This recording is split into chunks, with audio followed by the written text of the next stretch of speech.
This week on Arizona Illustrated, Frida Kahlo's garden in Tucson, a look into the challenges of seeking help in rural Arizona, bonds formed in service that continue to grow, and our favorite place, the old stone house.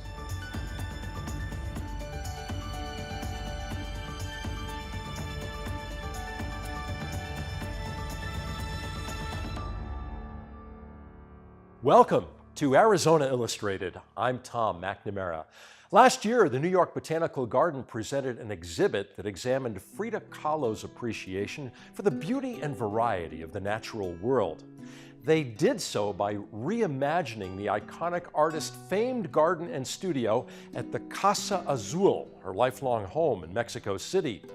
It included an altar decorated with traditional Mexican images, flowers, sugar skulls, and other mementos, created in homage to Kahlo for Day of the Dead, Dia de los Muertos, the Mexican celebration of departed family members.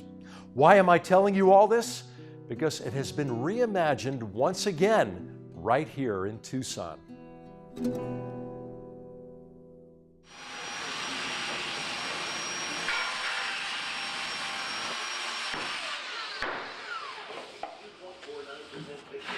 A couple of years ago, I was at an American Public Garden conference meeting, and one of my colleagues, Karen Daubman, who's the vice president of exhibition for the New York Botanical Garden, mentioned to me that they were awaiting to hear about a grant award.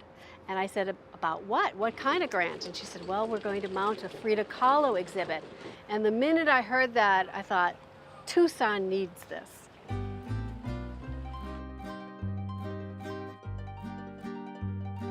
We hosted the exhibition May to October 2015, and we had been working on it for 3 or 4 years in advance. We typically do several flower shows each year, and we have a 250-acre garden, so the venues are spread out.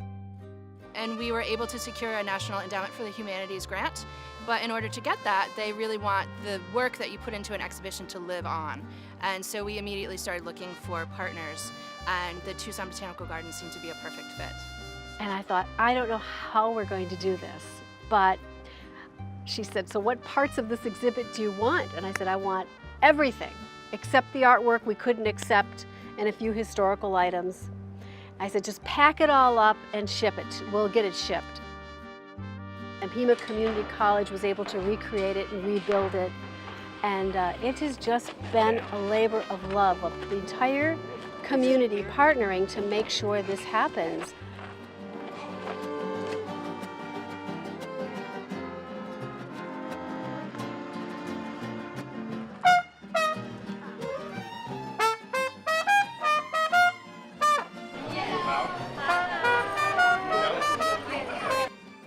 Ready? 2, 3. There we go. It's open. This is not only a celebration of Frida Kahlo as a Mexican, it's a celebration of Frida Kahlo as a universal human being. And more than that, celebration of the Mexican community that is working in the US, in Arizona, and in Tucson. So this is a great occasion. Oh, I think it's wonderful. It's the colors, the vibrancy, the blue and the marigolds, the bright orange, and it's just so creative. It's fun. The Casa Azul is outside of Mexico City, so in New York it was an internal exhibition with some outside aspects and then a gallery and poetry walk. So then translating that to Tucson was very exciting when I got the phone call that this was going to happen. And you know, my home, what I call my hometown, and grew up in Yuma, but have spent a lot of time in Tucson, went to school here. So when the New York Botanical Garden called me and said that this was happening, and they knew I was gonna be ecstatic about it, is the way that I remember it in Mexico City originally, open to the sky. This is amazing, and I'm thrilled to see all of the love and creation that the New York Botanical Garden put into this exhibition, living a longer life here in Tucson. I'm really interested in native plants and in gardens, and I was very curious to see how they would, what her garden looked like. I think that the Botanical Gardens is very lucky to get this exhibit. I read that it's only one of 2 in the whole country, so this is a real coup for the gardens. It's gorgeous, and it is quite an insight into her life and what she's all about, which I didn't know too much about, so it's enlightening. Well, she's really the epitome of the cult of personality. What made her special was not only her surrealist works that were very personal and quite challenging, but also her own style. She melded the idea of European modernism with Mexican indigenous culture. So a lot of her imagery comes from that kind of sensibility, and certainly her dress. But then later, the contemporary folk artists have been influenced by her. So you'll see a lot of Chicano artists or folk artists emulating how she looked. For instance, we have this wonderful piece by Josefina Aguilar, who is a Oaxaca folk artist. And in our collection, we have a double-headed Frida. And again, it's sort of putting her on this special cult celebrity status of putting her on a pedestal for being kind of a champion of the folk artist from Mexico.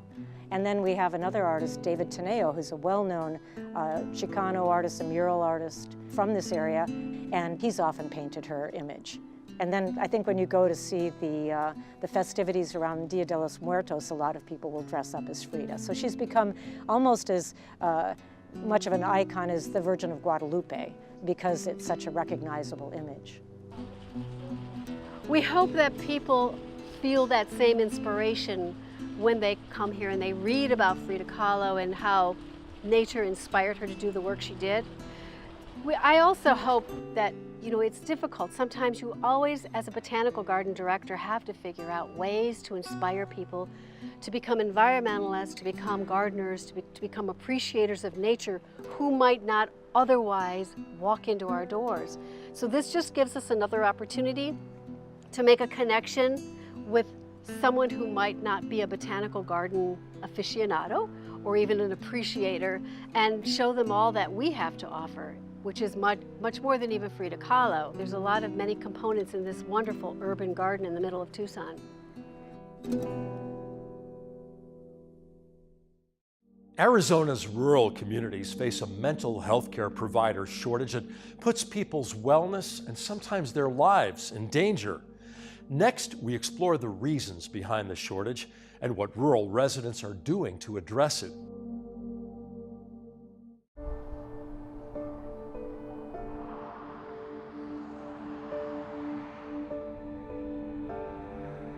I'm on the road a lot between Florence, Coolidge, Santan Valley. Almost every day I have a meeting of some sort.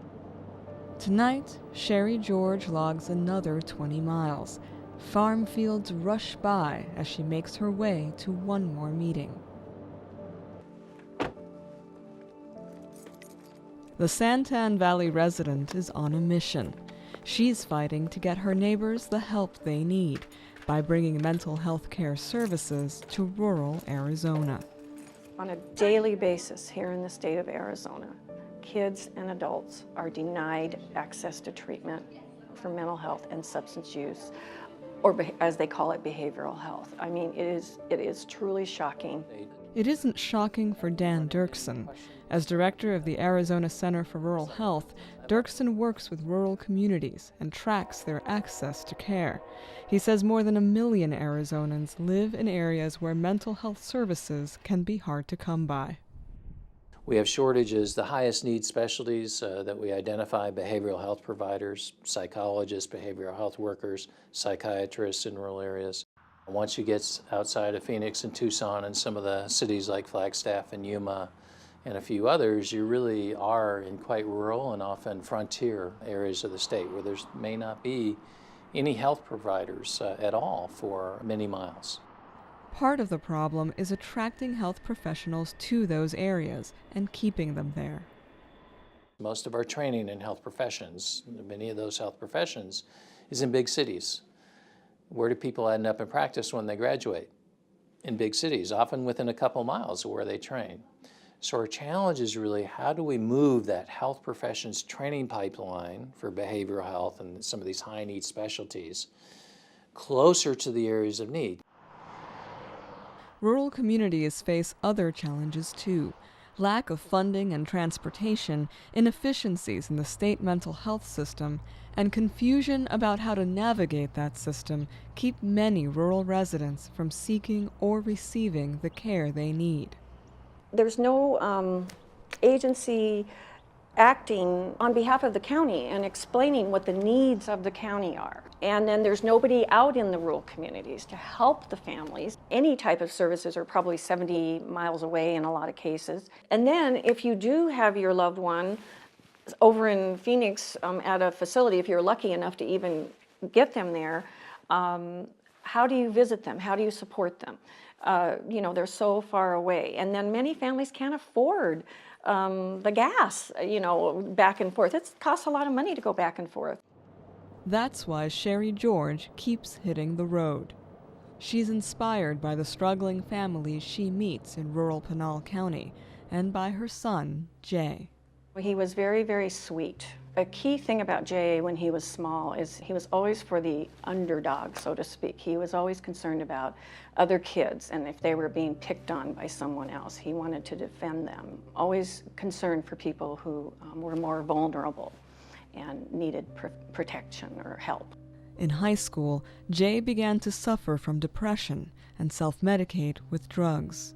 He said that the reason why he used crystal meth was to get rid of the voices in his head. It's like it filled a void, and he said it got rid of the misery and sadness that he felt. He thought at that point in time that he could control it, and it would just be to, you know, help him cope with life, essentially. And of course, that did not happen. In early 2010, Jay told his mother he'd found a facility in Phoenix, nearly 50 miles from Santan Valley, that could treat both his substance abuse and his worsening mental illness.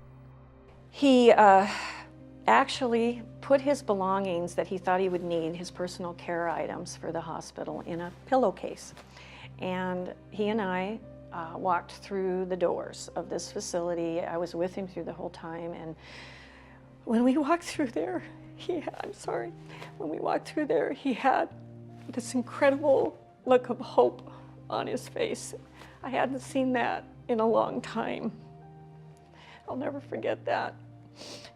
They came out to get him, and they said they would need to do an assessment. When he came out, he had this crestfallen look on his face.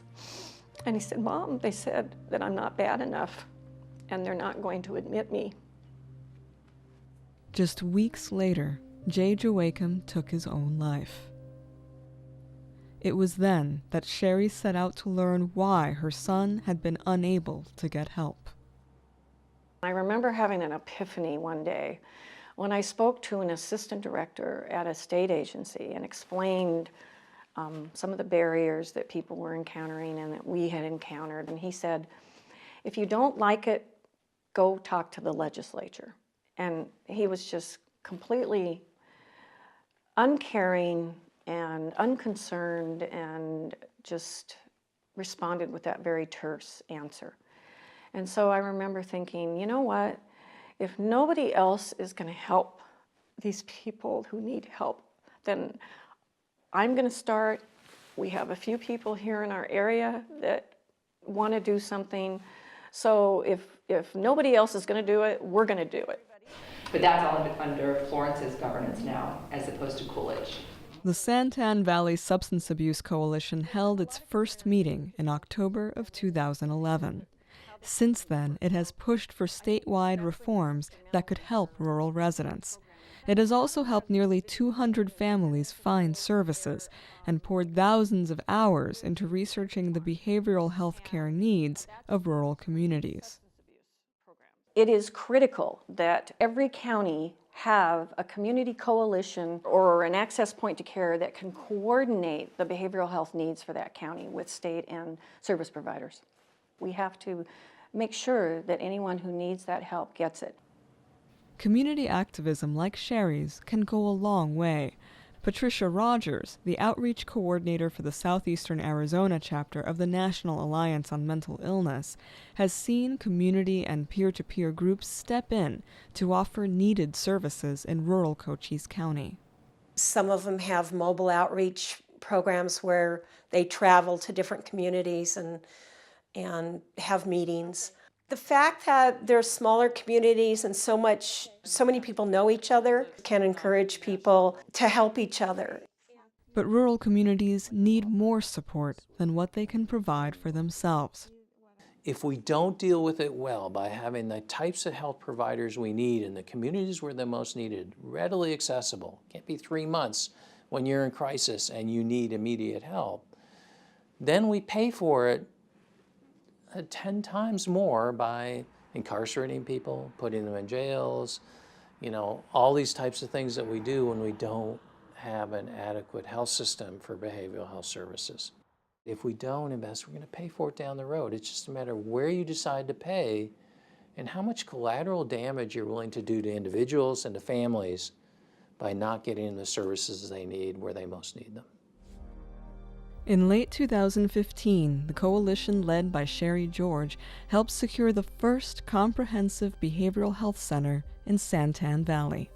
When we had the grand opening of the La Frontera Impact Facility here in December, I actually had someone come up to me and say, there should be a plaque on the front of this facility that says, in honor of J.J. Wakeham. What our hope is that Jay's story will inspire decision makers to implement changes to the mental health and substance abuse delivery systems here in the state of Arizona so that everyone has an opportunity to get better.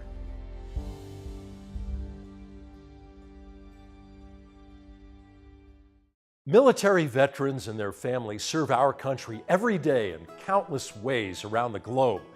When that service is combined with lifelong friendship, powerful bonds are formed, and in this instance, a field of dreams comes to life.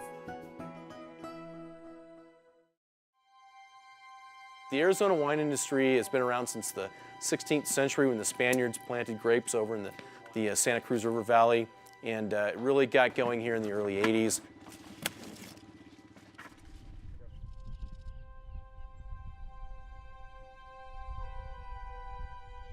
This is 100% Arizona Grenache, man. We've deliberately withheld water from them to desiccate them, to get the plants to struggle. So what you're looking at is fruit that's struggled. We do that to do two things: concentrate sugar and acid. And the result are grapes that have an unmatched, unparalleled flavor and a nice, tart, strong punch of acid to them. And that's just winemaking gold, man. Tastes good, it makes food taste good, makes your life taste good, man. And all of that wonder starts in the vineyard. First fruit will be shuttled to the winery here in about half hour. When our first trailer truck arrives, we'll get it out. This fruit will be fermenting within 4 hours. You're in Elgin, Arizona, south of Tucson, about 50 miles. Up in the high country, about 5,000 feet.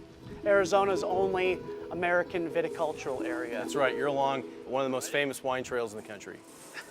Okay, no way I'm doing this alone. We have 6.5 acres of planted vineyards out back here, and this is our chief winemaking facility, as well as our tasting room for our local customers and customers coming from literally all around the state and all around the country, actually. The 3 points of the logo represent myself and Mark and our other main business partner and lifelong friend, Tom Kitchens, who's actually outside right now heaving grapes into a crusher destemmer. So the three of us, we all met each other at the Air Force Academy. The logo also looks a little bit like a propeller, which is an homage to our flying career. We were 17 years old and we were in parachuting school at the Air Force Academy, Colorado Springs, Colorado. And we were in the very first week of our summer there, where we were learning how to do parachute landings. Anyway, we just, we hit it off. We were just babbling all day about things. And believe it or not, the first connection he and I had was music. We found that we both liked the same music. Green, blue, green, blue, green, blue, green, blue, green. Yeah. That's me tumbling as I go out of the airplane. You see sky, earth, sky, earth. Right? You're flopping around like a rag doll. You're like, whoa, you're just trying to stabilize the air. And... That was my first experience jumping out of a plane. I wasn't scared the first time. I was scared the second time. We listened to a lot of punk rock. He loved the Dead Kennedys, Black Flag. We liked all that stuff. And it was just an instant connection. There are certain things that bring people together, and this was one of those things, this like common interest we had in the same types of music.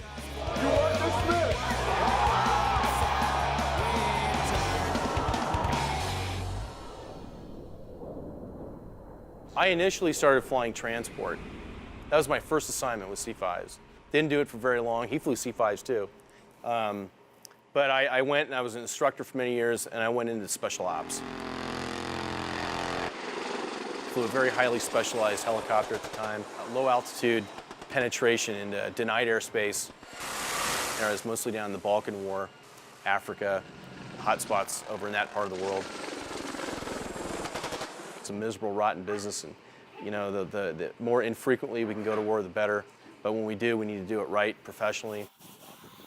I fortunately had a much, much less, shall we say, dangerous and crazy flying Prime career. rib, cappuccino. No, not quite. But for the last 7 years of my Air Force career, I got to fly around some very interesting people.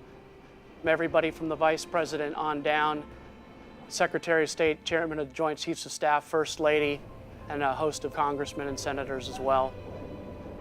I got to see many different parts of the world. It was just a fantastic opportunity. That's the Air Force 2 line right there. Yeah. You got That's it, Rolf? the red phone. Kitch, you're seeing it in action. Yeah, Kitch, boy, Yeah. I tell you what, He's our go-to guy. Yeah, He's he kind of does everything. He does it all. Probably good, huh, Ralph? You want to do You know, he's going to open up our Bisbee store tomorrow. You know, he helps with the customers. He does festivals for us. And he's just a really, really great friend.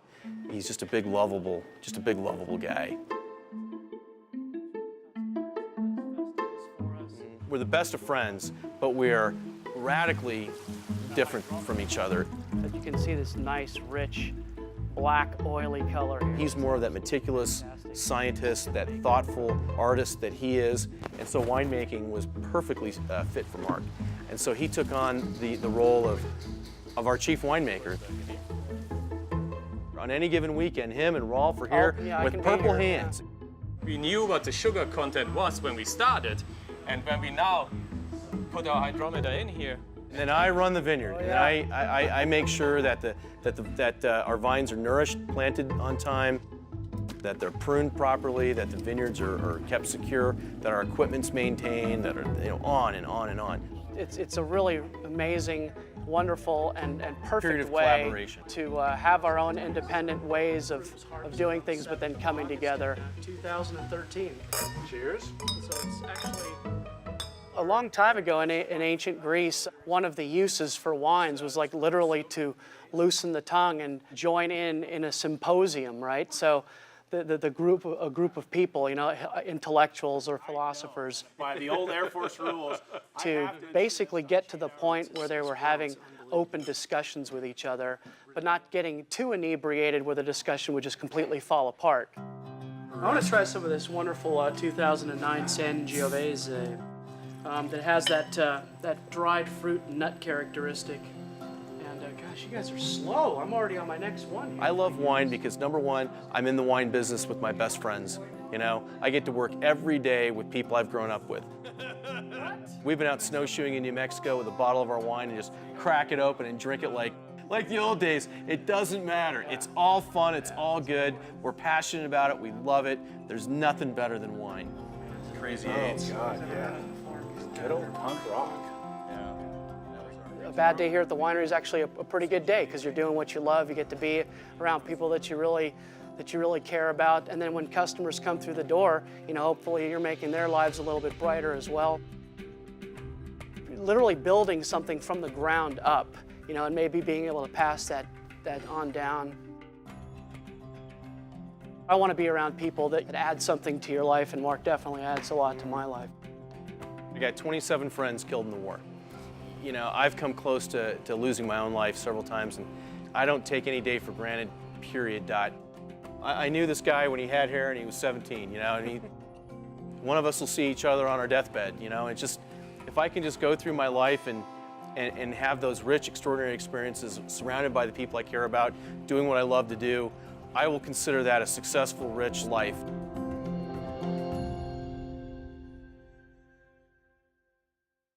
And now it's time for Favorite Places, our limited series featuring a local architect's thoughts about their favorite building or place or space in southern Arizona.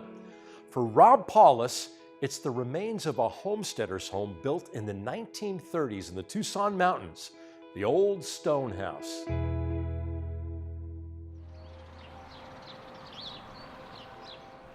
One of my favorite buildings, one that I find refreshing, doesn't even have a roof. Yet it provides a powerful sense of place for a wide variety of people throughout the year. I have been hiking and running the David Yetman Trail in the Tucson Mountains for decades, and have always been intrigued by the wonderful ruin of an old stone house along the route. Built in the early 1930s for a couple seeking a healthy reprieve from the Midwest, the house is set in a pristine desert valley amid cacti, Palo Verde trees, and the big blue sky of the Sonoran Desert. The residence was abandoned a dozen years later and allowed to assimilate back into nature. Stepping into this ruin is like walking into a Picasso painting. You see all the sides simultaneously as you take in the varied perspectives, sounds, and fragrances of the lush desert. Lying on your back on the cool concrete allows you to soak up the framed desert clouds rolling by. While the views from the windows were planned, the view above, through the absence of a roof, is impromptu and spectacular. The tracery of the interior walls that line the concrete floor provides clues as to how the rooms were once inhabited by people who shared their intimate lives together. And you can't help but imagine how you would have lived there too. Now this unexpected man-built structure in the middle of the vast natural desert is both a destination and a place to let your imagination run free. The celebrated architect Frank Gehry made a career based on designing buildings that have purposely looked unfinished. The stone house inadvertently takes the same approach, and in doing so leaves more to the imagination. The skeletal stone house allows visitors to dream and make their own reality. I believe great buildings should not only be functional and put a roof over one's head, but they should also improve the human experience and inspire our everyday lives. In the words of Winston Churchill, we shape our buildings, thereafter they shape us. Thank you for joining us here on Arizona Illustrated. I'm Tom McNamara. See you next week.